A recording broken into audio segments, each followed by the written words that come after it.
guys, nakakuha tayo ng gamit, pinamigay lang. Isang malaking table na na-extend, tsaka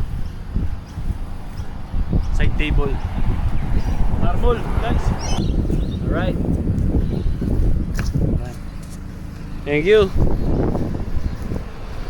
Hanapan pa natin ito ng mga upuan. Yan, nag-extend siya.